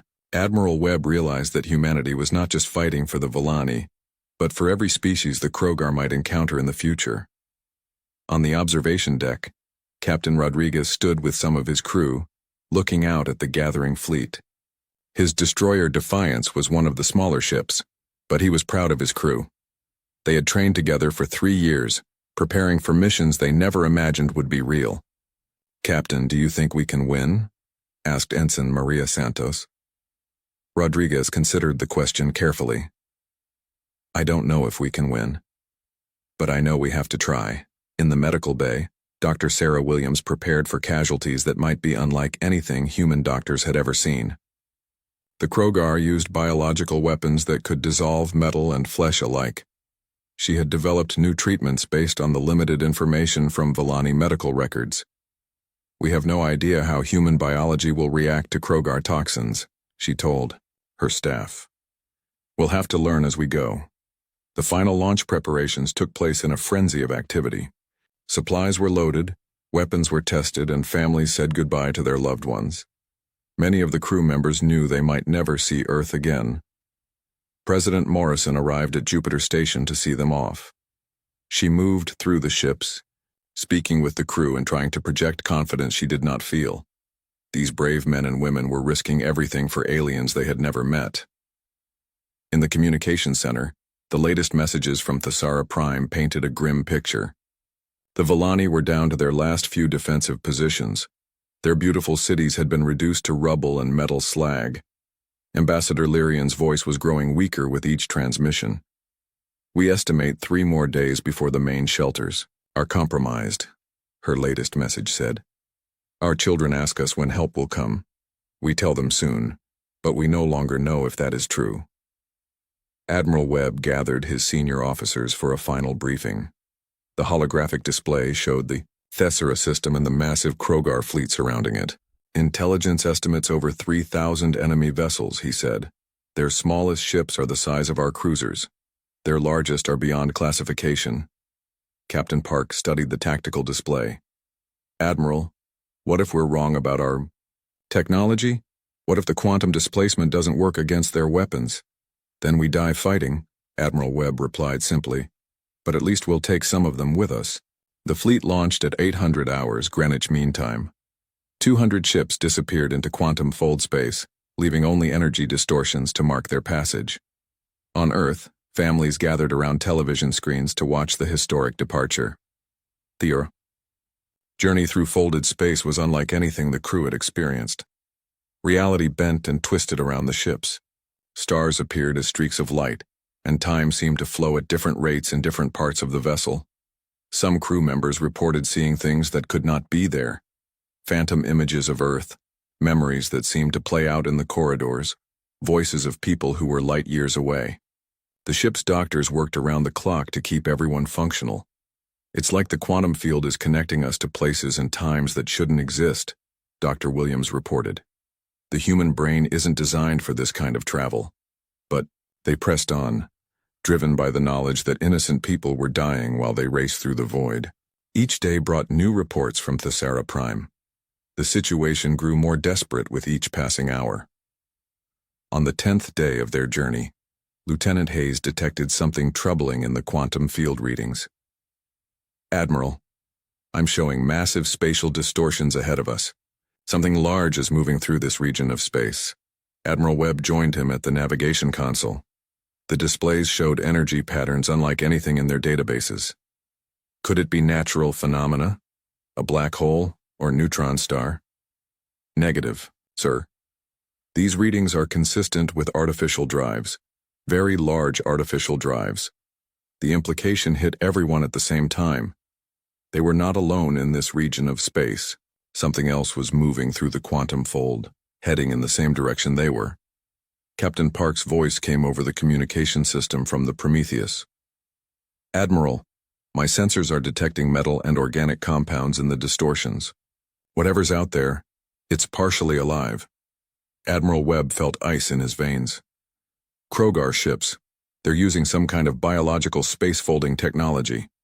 The fleet continued through the twisted reality of folded space, knowing now that they were racing not just against time, but against an enemy that might reach the battlefield before them.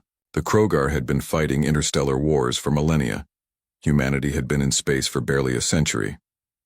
As they prepared to drop back into normal space near Thesara Prime, Admiral Webb addressed the entire fleet over the communication system. "In a few hours we will arrive at our destination. We will face an enemy that has destroyed hundreds of civilizations. They will be stronger than us, more experienced than us, and they will outnumber us by more than 10 to 1. He paused, looking out at the stars that had become streaks of light around them. But they have never faced humanity before. They don't know that we come from a world where everything tries to kill us. They don't know that we fight hardest when we're protecting others. They don't know that we would rather die on our feet than live on our knees." The fleet burst out of quantum fold space at the edge of the Thesara system. Immediately, every sensor screen lit up with contacts. The Krogar fleet was even larger than intelligence had estimated. Admiral Webb stared at the tactical display showing thousands of enemy ships surrounding the dying world. "All ships, this is Admiral Webb. Today we make first contact with a hostile alien empire. Let's make sure they remember it." But even as he gave the order to advance, the sensors detected something that made his blood run cold. The main Krogar fleet was turning toward them, abandoning their attack on the planet. They had been waiting. The human fleet dropped out of quantum space to find hell waiting for them. Thesara Prime hung in space like a dying ember, its once blue surface now covered in gray scars where the Krogar had drained the life from entire continents. Around the planet, thousands of bioships moved in patterns that hurt to look at. Admiral Webb stood on the bridge of the Retribution, trying to process what his sensors were telling him. "How many ships are we looking at, Lieutenant Hayes?" The young navigation officer's voice was steady despite his fear. 3,600 confirmed contacts, sir, possibly more hiding in the planet's shadow." Captain Park's voice crackled over the communication system from the Prometheus. "Admiral, I'm reading biomechanical signatures on every enemy vessel. These ships are partially alive." War General Thex watched the newcomers from the command chamber of his flagship. The alien vessels were smaller than his bioships, but they radiated energy patterns he had never seen before. His tactical computers tried to analyze their construction and failed. "What species are they?" he asked his intelligence officer. "Unknown, War General. They do not match any civilization in our databases. Their ships appear to be purely mechanical, with no organic components." Thex studied the formation of the human fleet. They moved with precision and purpose, spreading out in attack patterns that showed tactical knowledge. They responded to the Villani distress call. Curious. Most species flee when they learn of our approach. On Thesara Prime, Ambassador Lyrian huddled in an underground shelter with the last survivors of her people. Children pressed close to their parents as the ground shook from Krogar mining operations above. When her communication officer detected the new ships, she felt a surge of desperate hope. "The aliens who answered our call," she whispered. "They actually came." But looking at the size of the human fleet compared to the Krogar armada, her hope dimmed. 200 ships against thousands. It would be a noble gesture, but it could not save her people. Admiral Webb opened a channel to the entire human fleet. "All ships, this is actual. We are badly outnumbered, but we knew that before we left home.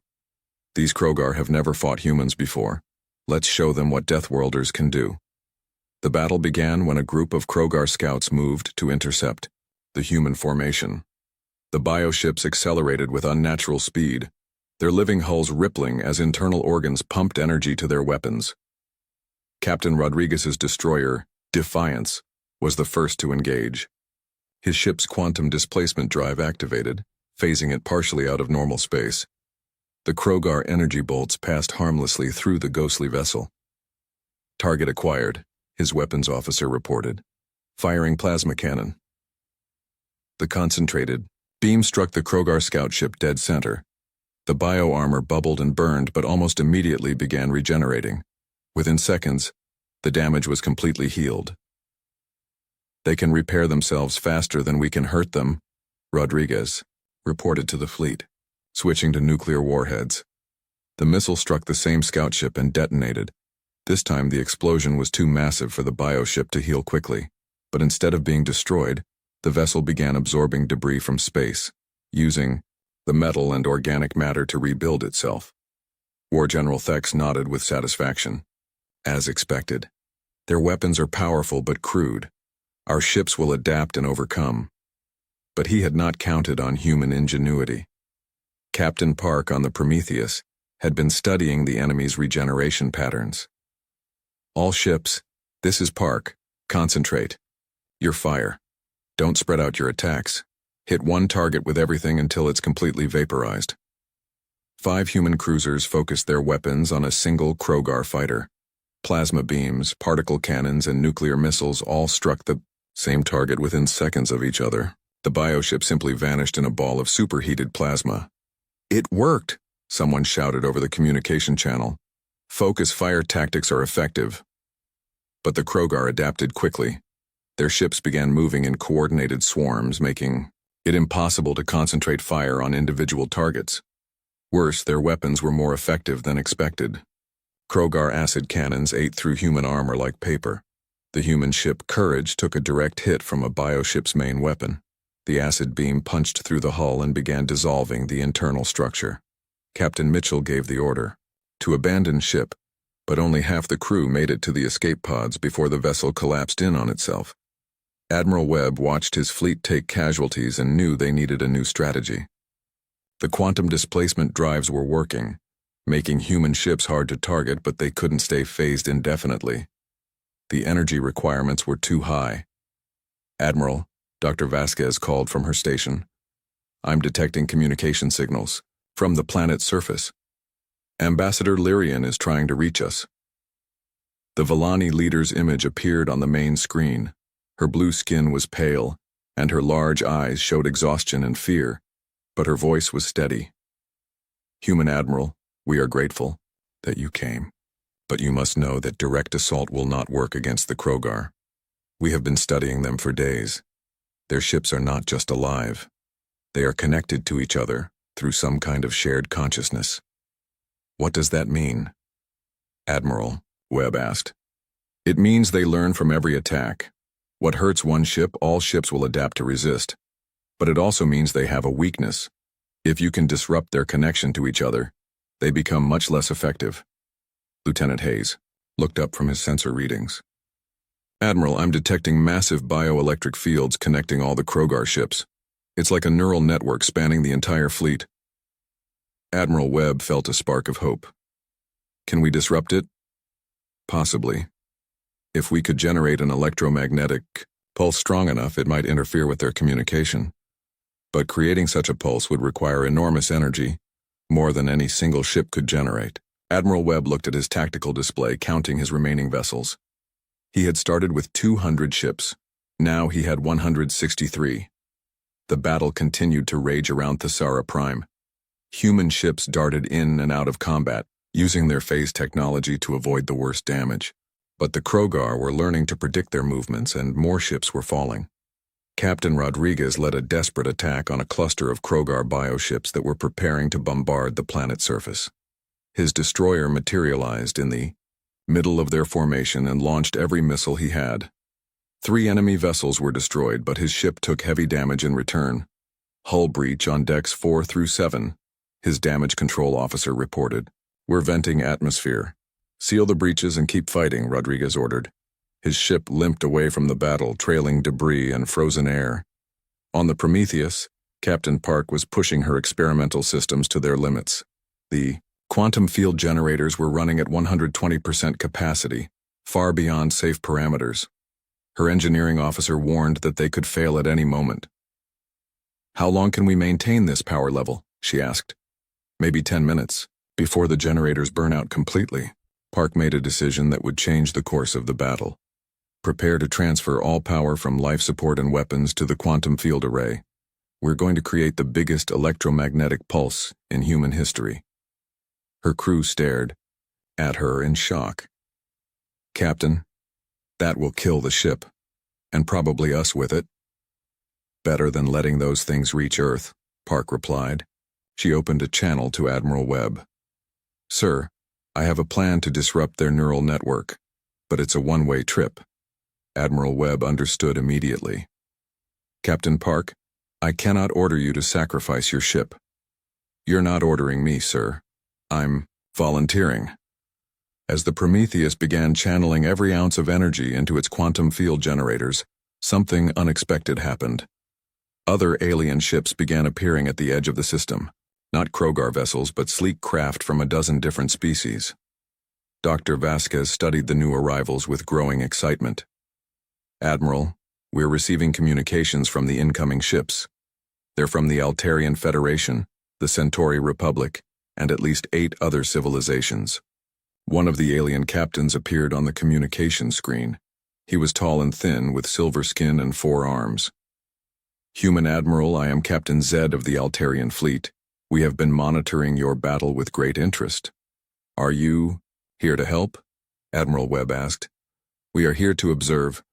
No species has ever stood against the Krogar Empire and survived. We wish to see how long you last." Admiral Webb felt anger rising in his chest. "People are dying down there. If you're not here to fight, then get out of our way." But Captain Zed's expression changed as he watched the human ships continue their desperate battle. "Your species fascinates us, Admiral. You travel across the galaxy to help strangers. You fight against impossible odds. You sacrifice yourselves for others. We have never seen such behavior." On the planet's surface, Ambassador Lyrian received word that more alien ships had arrived. She contacted them directly, pleading for assistance. But like the Altarians, they claimed they were only there to watch. "You don't understand," she told them. "These humans came here to die for us. They left their safe world and traveled farther than they had ever gone before, just because we asked for help. If that doesn't inspire you to action, then you are not the civilized species you claim to be." Her words were broadcast to all the watching alien fleets. Across dozens of ships, alien crews watched as human vessels threw themselves against the Krogar armada with suicidal courage. Captain Park's sacrifice was ready. The Prometheus had become a flying bomb, its quantum field generators overloaded to the breaking point. She aimed her ship at the center of the Krogar fleet, where their flagship coordinated the neural network. "This is Captain Park to all human vessels. I'm about to detonate our quantum field generators. The electromagnetic pulse should disrupt Krogar communications for several minutes. Use that time to hit them hard." But as she began her final approach, the Krogar flagship turned its most powerful weapons on her ship. Bioelectric cannons fired, streams of living lightning that tore through the Prometheus's hull. "Hull integrity failing," her engineering officer reported. "We're not going to make it to the target." That's when the impossible happened. An Altarian ship moved between the Prometheus and the Krogar flagship, taking the bioelectric barrage meant for the human vessel. "Captain Zed to human ship," came the alien's voice. "We will cover your approach.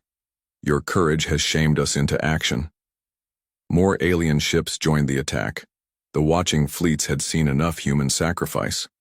They could no longer stand by while brave beings died for others. The Prometheus reached the heart of the Krogar fleet and detonated. The explosion was visible from the planet's surface, a ball of quantum fire that turned space itself inside out. The electromagnetic pulse raced across the entire Krogar armada, disrupting their neural network and leaving their bioships confused and directionless. "All ships attack now," Admiral Webb ordered. The human fleet, joined by their new alien allies, struck at the disoriented Krogar vessels. Without their coordination, the bioships were just individual monsters, dangerous but not invincible. Human nuclear weapons found their targets. Altarian plasma cannons burned through regenerating armor. Ships from a dozen different species worked together in perfect harmony. War General Thex watched his fleet fall apart around him. His neural network was restored, but the damage was done. Half his ships had been destroyed or damaged beyond quick repair. Worse, he was now facing a combined fleet of multiple species. "How is this possible?" he demanded. "The galaxy fears us. No one stands against the Krogar Empire." His intelligence officer studied the sensor readings with confusion. "War General, it appears that our attack on these humans has inspired other species to join them. They are fighting together as if they were one fleet." For the first time in his long military career, War General Thex felt something he had never experienced before: doubt. His empire had conquered hundreds of worlds by dividing their enemies, making each species fight alone. But these humans had somehow united the galaxy against him. Admiral Webb opened a channel to the Krogar flagship. "This is Admiral Webb of the human fleet. You are surrounded and outnumbered. Surrender now and we will allow you to leave this system." Thex appeared. On the screen, his reptilian features twisted with rage. "The Krogar Empire does not surrender to lesser species. We will destroy you all." "Then you'll die with your ships," Admiral Webb replied calmly. "But your people don't have to. This war can end here." The final battle for Thesara Prime lasted 6 hours. The combined alien fleet methodically destroyed every Krogar vessel that refused to surrender. When it was over, the space around the planet was filled with debris and the hulks of bioships. War General Thex's flagship was the last to fall. Rather than surrender, he rammed his vessel into an asteroid, preferring death to defeat, but many of his subordinates chose differently. Dozens of Krogar ships surrendered, their crews asking for mercy. As the shooting stopped, Ambassador Lyrian emerged from her shelter to see human ships landing on her world. Soldiers in environmental suits began setting up field hospitals and distribution centers for food and medical supplies. Captain Rodriguez, his ship barely functional, managed to land near the capital city. He was met by Villani survivors who touched his hands in wonder, amazed that beings from another world had risked everything to save them. "Why did you come?" Ambassador Lyrian asked him through a translator. "We are strangers to you." Rodriguez thought about the question for a moment. "Because you asked for help. And where I come from, when someone asks for help, we don't calculate the odds. We just ask how fast we can get there." But even as they celebrated victory, Admiral Webb knew this was just the beginning. The Krogar Empire was vast, spanning hundreds of star systems. They had won one battle, but the war for galactic freedom was just starting. The victory celebration was short-lived. As human medical teams worked to save Villani survivors and alien engineers helped repair the damaged cities, long-range sensors detected something that made Admiral Webb's blood run cold. "Admiral," Lieutenant Hayes called from the sensor station, his voice tight with fear. "I'm reading massive energy signatures approaching from the galactic core. Something big is coming." The main screen showed space-time distortions unlike anything they had seen before. Whatever was approaching was so large it bent reality around itself. The energy reading suggested a single vessel the size of a small moon. Dr. Vasquez studied the incoming data with growing horror. "Admiral, I'm intercepting Krogar emergency transmissions. They're calling this ship the Devourer. It belongs to their Emperor himself." War General Thex had been right about one thing. The Krogar Empire did not accept defeat easily. Word of the disaster at Thesara Prime had reached the Emperor's throne world within hours. For the first time in 3 centuries, someone had dared to stand against his forces and win. The Emperor was not like his subordinates, where they were merely vicious. He was ancient evil given form. His consciousness had absorbed the knowledge and hatred of every species the Krogar had ever destroyed. He had come personally to end this rebellion before it could spread. Captain Rodriguez stood on the bridge of his damaged destroyer, watching the approaching nightmare. His ship could barely maintain orbit, let alone fight, but he was not going to run. "All crew to battle stations," he ordered. "I know the ship is hurt, but we're not done fighting." Across the combined fleet, similar preparations were taking place. Human ships that had been held together with spare parts and determination readied their weapons. Alien vessels that had joined the battle prepared to face an enemy their species had feared for generations. The Devourer dropped out of hyperspace like a living mountain. Its hull was not metal or biomatter, but something that seemed to exist in multiple dimensions at once. Weapons covered its surface like cancer growths, each one capable of destroying a battleship.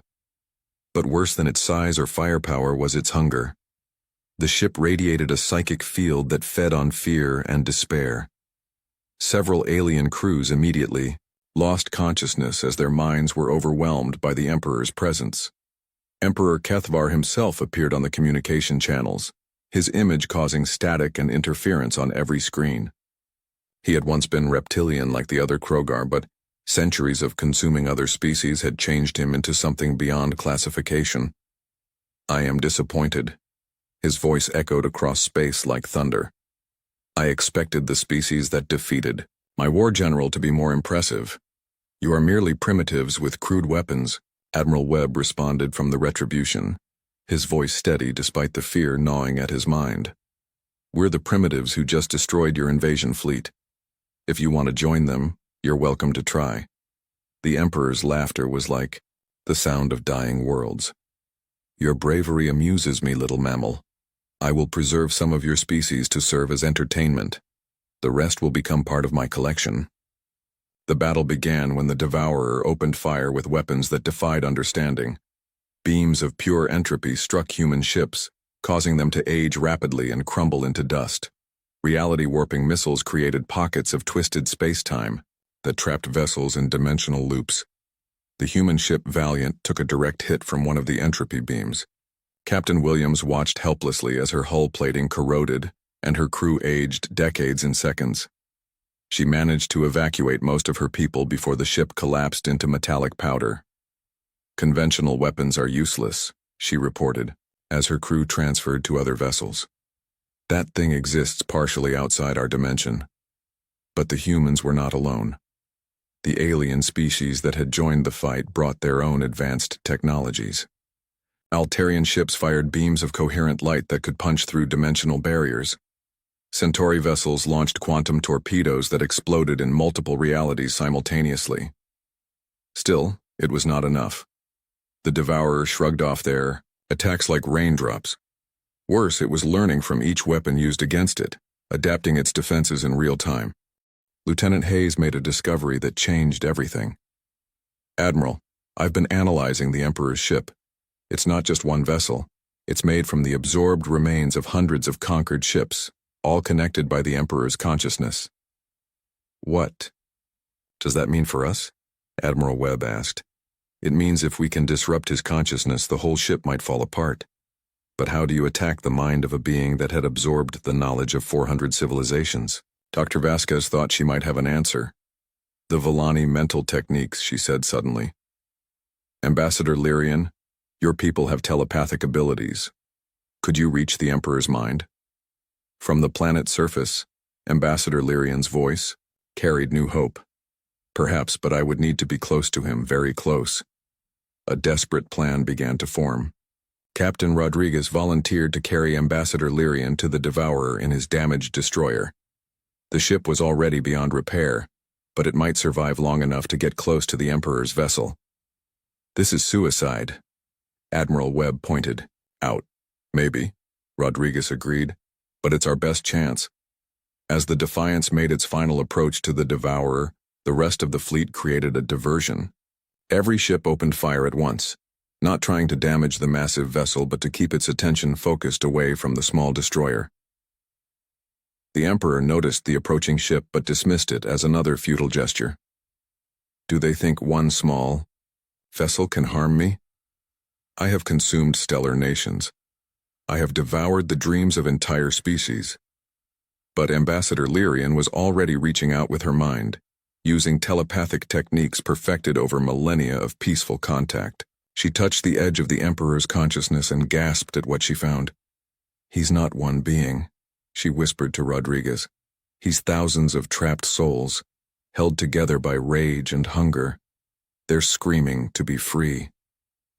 "Can you free them?" "Not alone. But if your people could help me." Rodriguez opened a channel to the entire human fleet. "All ships, Ambassador Lyrian needs our help. She's going to try something that's never been done before. I need everyone to think about why we came here." Think about the children hiding in shelters. Think about doing what's right even when it's hard. Across the fleet, 50,000 human minds focused on a single thought: freedom. Not just for themselves, but for everyone. The focused mental energy of an entire species trained on war and hardened by a death world reached across space to touch Ambassador Lyrian's telepathic abilities. The combination was incredible. Lyrian's refined telepathic skills, amplified by human determination, pierced through the Emperor's defenses like a spear of pure thought. Inside the Emperor's mind, she found the trapped consciousness of hundreds of species. They had been prisoners. For centuries, their knowledge and memories used to fuel the Krogar Empire's expansion, but they had never stopped hoping for freedom. "You are not alone," Lyrian told them. "Help is here." The rebellion inside the Emperor's mind was swift and devastating. Centuries of suppressed rage and desire for freedom exploded outward as the trapped souls turned against their captor. The Emperor's scream of fury and pain echoed across multiple dimensions. The Devourer began to tear itself apart as the absorbed ships tried to break free from the Emperor's control.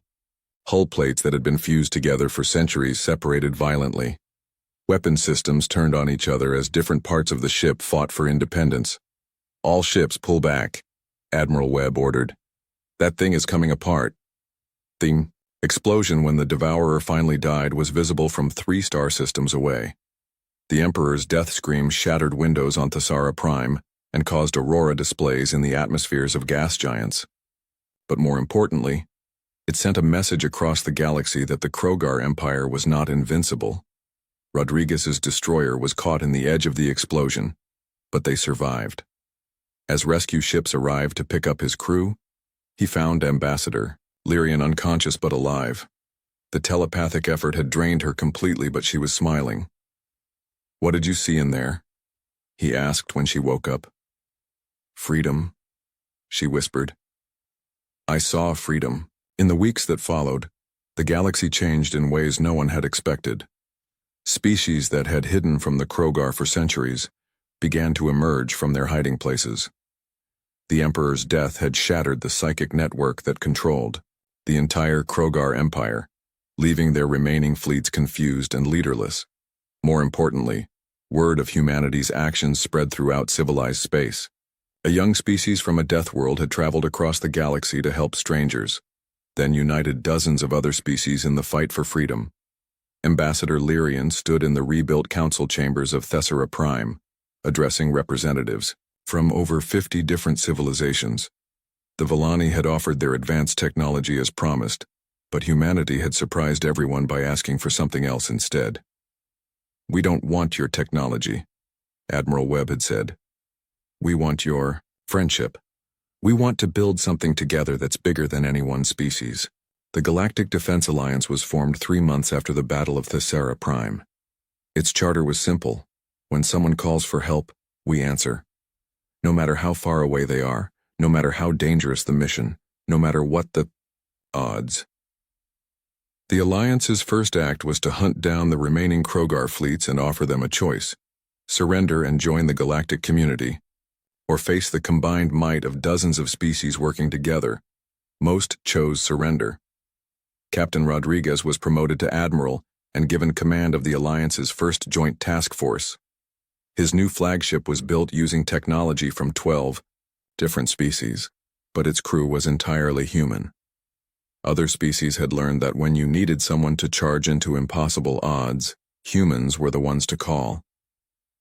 Dr. Vasquez became the Alliance's first director of xenological studies, working to catalog and preserve the knowledge of species that had been lost to the Krogar over the centuries. Many of the consciousness trapped in the Emperor's mind had survived his death and were helping to rebuild their civilizations. President Morrison received a transmission from Admiral Webb 6 months after the fleet's return to Earth. He was standing on the bridge of his new ship, with representatives from 24 species working alongside his human crew. "Madam President," he said, "I wanted to report that our mission was successful. We saved the Villani, destroyed the Krogar Empire, and accidentally started a galactic revolution." "Accidentally?" she asked with a smile. "Well, we just answered a distress call. We had no idea it would lead to the formation of the largest military alliance in galactic history. President Morrison looked out her office window at the construction sites where alien embassies were being built. Ships from across the galaxy now visited Earth regularly, bringing trade, knowledge, and new friendships. Admiral, what's our next mission? Admiral Webb's smile was visible even across interstellar distances. Yesterday we received 17 different distress calls from the Outer Rim. Pirates, natural disasters, hostile first contacts, the usual problems. And we're already on our way, because that's what we do, Madam President. When someone calls for help, humanity answers. The transmission ended, leaving President Morrison alone with her thoughts. Outside her window, she could see children playing in the parks, unaware that their future was now secure because brave people had decided to do the right thing, no matter the cost. Humanity had gone to the stars to save strangers, and had found something even more valuable. A galaxy full of friends who shared their values. They had learned that the universe was not as cold and empty as they had feared. It was full of people worth fighting for. And when the next distress call came in, they would be ready to answer it.